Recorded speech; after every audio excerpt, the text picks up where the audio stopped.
این قلم ها برای ویرایش نقشه فرش با فتوشاپ و البته طراحی مدادی هم کاربرد دارن.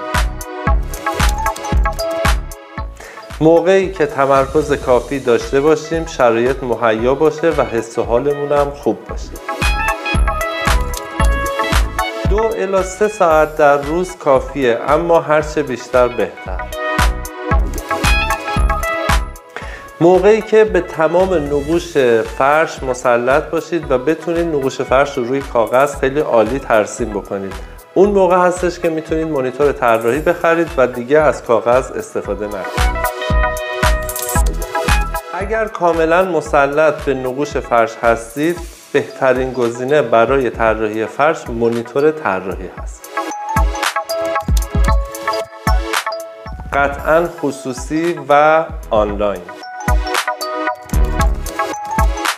استودیوی طراحی فرش زارعی.